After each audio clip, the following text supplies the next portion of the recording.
నమస్తే, welcome to Leo. మనతో ఉన్నారు సీనియర్ జర్నలిస్ట్ హేమసుందర్ గారు. సార్ నమస్తే. నమస్తే అండి. సార్, దిల్ రాజు గారు ఒక సంచలనమైన వ్యాఖ్యత చేశారు. దానికన్నా ముందు సినిమా ఇండస్ట్రీలో మొట్టమొదటిగా మనం తలుచుకునే పేరు డైరెక్టర్ అయినా సరే ఆ డైరెక్టర్కి కూడా డబ్బులు ఇచ్చేది ప్రొడ్యూసర్. సో ప్రొడ్యూసర్కి గతంలో రామారావు లాంటి వాళ్ళు కావచ్చు, లేదా నాగేశ్వరరావు లాంటి వాళ్ళు కావచ్చు, ఎలాంటి విలువనిచ్చే వాళ్ళు అనేది అందరికీ తెలిసిందే. వాళ్ళు నిజంగా వాళ్ళకి చాలా ఏమంటారు దేవుళ్ళలా చూస్తూ వస్తుంటారు. కానీ రాను రాను ఆ విలువ తగ్గిపోతుంది అనేది మనకి చాలా స్పష్టంగా అర్థమవుతుంది. గతంలో మన డిస్కషన్స్లో చాలాసార్లు అనుకున్నాం, అందరికీ కూడా సొంతిల్లు ఉంటాయి కానీ ప్రొడ్యూసర్ ఒక్కడికే సొంతిల్లు ఉండవు అని చెప్పేసి.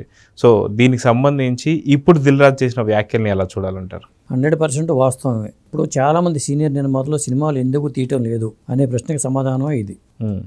అంటే హీరోలు ఇళ్ళకి వెళ్ళి చేతులు కట్టి నుంచుని ఆడుకునే పరిస్థితి ఉంది అనే భావంతో ఉన్నారు వాళ్ళు. పోనీ గతంలో ఈయన హిట్లు ఇచ్చారు నాకు ఈ నిర్మాత, మనం సినిమా చేద్దామనే ఆలోచన హీరోలకి కూడా లేదు. ఇక్కడ ఏంటంటే సినిమా ఫీల్డ్లో అవసరానికి ఎదగడానికి ఉపయోగించుకుంటూ ఉంటారు తప్పితే తర్వాత ఆ విశ్వాసం అది లేదు. ఎన్టీ రామారావు గారి రోజుల్లో, అక్కినేని నాగేశ్వర గారి రోజుల్లో, కృష్ణ గారి రోజుల్లో నిర్మాత దెబ్బతింటే అడిగి మరీ సినిమాలు చేసి నిర్మాతకి ఎదురు డబ్బులు పెట్టుబడులు పెట్టి ఆ రోజులు ఉన్నాయి. డైరెక్టర్ల కోసం ఒక సినిమాలు చేశారు, వాళ్ళని ఆదుకుందామని చెప్పి సినిమాలు చేసిన వాళ్ళు ఉన్నారు. ఎన్టీ రామారావు గారు కేవీ రెడ్డి గారి కోసం మరి సినిమాలు చేశారు. ఆయన కూర్చోబెట్టి డైరెక్షన్ అంతా ఈయనే చేసి కూడా డబ్బులు ఇచ్చిన సందర్భాలు ఉన్నాయి. అలాగే కృష్ణ గారు అలాగే చేశారు. కృష్ణ గారు చాలా ఎక్కువ అలాంటివి చేసినవి మనం చాలాసార్లు విన్నాం. సినిమా డబ్బింగ్ దశలో ఆగిపోతే అవన్నీ పూర్తి చేసి సినిమా రిలీజ్ కావాల్సిన ఏర్పాట్లు చేసేవాళ్ళని చెప్తూ ఉంటారు. కానీ ఇవాళ నిర్మాత పరిస్థితి క్యాషియర్గా మారిందనే మాట మనకు బాగా అనిపిస్తుంది. కేవలం డబ్బు ఇచ్చేవాడే సెట్లోకి రావద్దు, ఆయన సెట్లోకి వస్తే నేను పనిచేయలేను ఒక హీరో అన్నాడని అప్పట్లో వైరల్ అయింది. ప్రొడ్యూసర్నే రావద్దు, ఆయన సెట్లోకి వస్తే నేను పనిచేయలేనని ఒక హీరో అన్నాడని అప్పట్లో వైరల్ అయింది. అంటే సబ్జెక్టులు వేలు పెడతారని కొంతమంది. ఇప్పుడు నిర్మాతగానే డబ్బులు పెట్టేవాడు, అతను డబ్బులు పెడితే ఇండస్ట్రీ బతుకుతుంది జనరల్గా.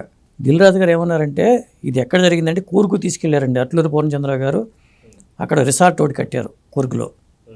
అక్కడ ఆయన పుట్టినరోజు వేడుకలు చేసుకుంటూ ఆ రిసార్ట్ ఓపెనింగ్కి అమితాబ్ బచ్చన్ని, రజనీకాంత్ని కొంతమందిని పిలిచారు. ఆయన అమితాబ్ బచ్చన్ గారికి హెల్ప్ బాగా రాలేదంట, కానీ రజనీకాంత్ గారు అన్నారు నన్ను తెలుగులో తీసుకొచ్చింది బాలచంద్ర గారు అయితే నన్ను హిందీలో పరిచయం చేసింది అట్లూరి పూర్ణచంద్ర గారు. అది చట్టానికి కళ్ళేవు సినిమాని అందాక నూనె పేరుతో హిందీలో తీశారు ఆయన అని చెప్పి తన అనుభవాలను చెప్పుకుంటూ వచ్చారు. నిర్మాత అంటే ఇచ్చేవాడు అనే మాటను కూడా ఆయన అన్నారు అక్కడ. ఈ సందర్భంగా దిల్ రాజు గారు స్పందిస్తూ ఆయన ప్రసంగంలో ఈ విషయాన్ని గుర్తు చేసుకుంటూ ఆయన ఆవేదన కూడా కొంత వ్యక్తం చేశారని చెప్పొచ్చండి. సో అదే కాకుండా మనం చూసుకుంటే సార్, ఇటీవల కాలంలో కూడా కొంతమంది హీరోలు అయితే అలాంటి వాళ్ళు ఉన్నారని చెప్పి మనకు అర్థమవుతుంది. నందమూరి బాలకృష్ణ గారు, ఆయన కూడా ఎవరైనా ప్రొడ్యూసర్ కొంచెం ఇబ్బందులు ఉన్నారు, లేదంటే హిట్ దొరకలేదంటే నెక్స్ట్ ఏదైతే సినిమా ఉందో దానికి ముందే కమిట్మెంట్ ఇచ్చి నేను ఇది చేస్తా, ఇబ్బంది లేదని చెప్పేసి అన్నాం. కానీ అదేవిధంగా పవన్ కళ్యాణ్ గారు అప్పుడెప్పుడో ఖుషీ సందర్భంగా ఇచ్చిన మాట ఏదైతే ఉందో, ఇప్పుడు ఏదైతే హరిహర వీరమల్లు కానీ ఇలాంటి కొంతమంది హీరోలు ఒకళ్ళిద్దరు మనకు కనిపిస్తున్నారు. కానీ వాస్తవానికి ప్రొడ్యూసర్లు మర్చిపోయినటువంటి హీరోలు చాలామంది ఉండొచ్చు, అది వేరు.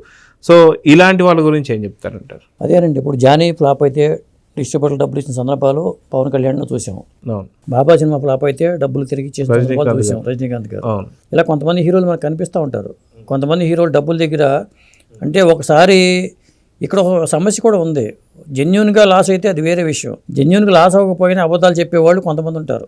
అందువల్ల అసలు ఇది అలవాటు చేస్తే మిగతా వాళ్ళందరూ కూడా తప్పుడు లెక్కలతో ఇట్లాంటివి వస్తారనేది ఒకటి. దీన్ని ఎంకరేజ్ చేయాలా లేదా అనే సమస్య ఒకటి. అయితే దిల్ రాజు గారు అనేది అది కాదు, అసలు ఆ విషయం కాదు. నిర్మాత అనేవాడు ఇచ్చేవాడే, హీరో అనేవాడు తీసుకునేవాడు కాస్త ఇచ్చేవాడిని శాసిస్తున్నాడు అనే మాట ఆయన అన్నమాట. అది దాని ఆయన వెనక్కి తీసుకోవాల్సిన అవసరం లేదు.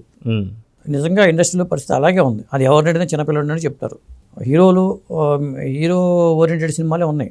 ఎక్కడో రాజమౌళి గారు లాంటి వాళ్ళు ఒకళ్ళిద్దరు తప్పితే దాసరి గారు అన్నట్టుగా captain of the ship director అయినా కానీ అది కొంతమంది డైరెక్టర్లకే వర్తిస్తుంది.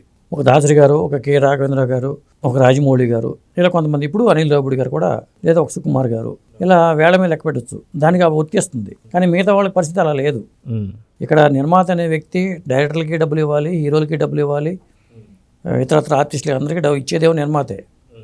కానీ అతను మళ్ళీ ఇంకో కొత్త సినిమా చేద్దాం పలానా హీరో అనుకున్నప్పుడు గతంలో అన్ని సినిమాలు చేసి ఉన్న నిర్మాతలు ఉన్నారు, చాలామంది ఉన్నారు. పేర్లు అనవసరం, కానీ అనేక హిట్లు ఇచ్చిన నిర్మాతలు ఉన్నారు ఒక హీరోకి, పెద్ద హీరోకి. కానీ ఆయన ఇవాళ ఈ పరిస్థితిలో ఉన్నాడు అనుకోండి, ఈసారి సినిమా చేసుకో, నువ్వు గతంలో నువ్వు చాలా ఇదయ్యావు కదా, చేసావు, నాకు మంచి హిట్లు ఇచ్చావు, నా కెరీర్ నిలబడింది, నీకు ఒక సినిమా చేస్తాను అని ఉదారంగా ఇచ్చే పరిస్థితి కూడా లేదు. అదేంటి డబ్బు ఎవరికి చేతంటాం కాబట్టి డబ్బు ఇస్తానన్నా సినిమాలు చేయట్లా, అది సమస్య. అది కాక సార్ కొంత ప్రొడ్యూసర్లు కూడా బాధపడడానికి ఇంకొక రీజన్ కూడా చాలామంది చెప్తూ వస్తున్నారు. ఒక సినిమా రిలీజ్ అవ్వడానికి ముందు ఆ సినిమాకి సంబంధించిన క్యాస్ట్ అండ్ క్రూని సెలెక్ట్ చేసేది కూడా డైరెక్టర్ అండ్ ప్రొడ్యూసర్ గారు ఇద్దరు కలిసి కూర్చొని ఎవరిని సెలెక్ట్ చేయాలని చెప్పి కూర్చుంటుంటారు.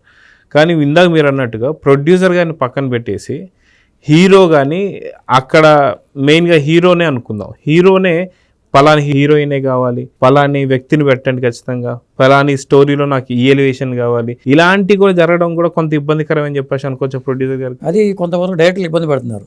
నిర్మాతల పరంగా ఇదే విలువ లేకపోవడం అనేది ఒక ఇబ్బంది అయితే, డైరెక్టర్లు పడే ఇబ్బంది కూడా ఉంది. దీంట్లో హీరో వరకు ఏలు పెడితే పర్లా, హీరోకి సంబంధించిన కొంతమంది వ్యక్తులు కూడా దీంట్లో ఇన్వాల్వ్ అవుతున్నారు. దీంట్లో ఈ మార్పులు చేస్తే బాగుంటుంది, ఆయనకి వెళ్ళి ఎక్కేయటం, ఆ తర్వాత ఈయన ప్రాజెక్ట్ కూడా వదులుకోవాల్సిన పరిస్థితి రావటం, ఇది కూడా జరుగుతుంది. అంతకుముందు హిట్ ఇచ్చున్న డైరెక్టర్ అయితే పెద్దగా ఇబ్బంది పడకుండా హీరోలు ఇన్వాల్వ్ అవ్వరు. కానీ కొత్త డైరెక్టర్ని పెట్టుకుంటే కొత్త డైరెక్టర్లు కూడా మనస్తాపానికి గురైన సందర్భాలు ఉంటున్నాయి.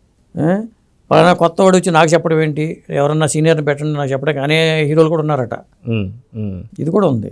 పలానా కొత్త డైరెక్టర్ అతనికి అవకాశం ఇవ్వడం గొప్ప, అతను నన్ను యాక్ట్ చేయమని చెప్పడం ఏంటి, ఇది ఈగో సమస్య. ఈ సమస్య కూడా ఉంది కొంతవరకు. అలాగే ప్రాజెక్టుకి చెడిపోయిన సందర్భాలు ఉన్నాయి. వాళ్ళు తల వేలు పెట్టుకెళ్ళి ఆ కథ కాస్త అటు మార్చి ఇటు మార్చి ఎప్పుడైనా ఒక డైరెక్టర్ కానీ రైటర్ అయితే ఇంకా కంఫర్ట్గా ఉంటుంది, తనకు విజన్ ఉంటుంది. ఆ విజన్ ప్రకారం వెళ్ళిపోతే సినిమా ఒక లెవెల్లో వచ్చేస్తుంది. అందరూ వేలు పెట్టుకెళ్ళారనుకోండి, ప్రాజెక్ట్ కూడా చెడిపోద్ది. అంతిమంగా లాస్ ఎవరికి?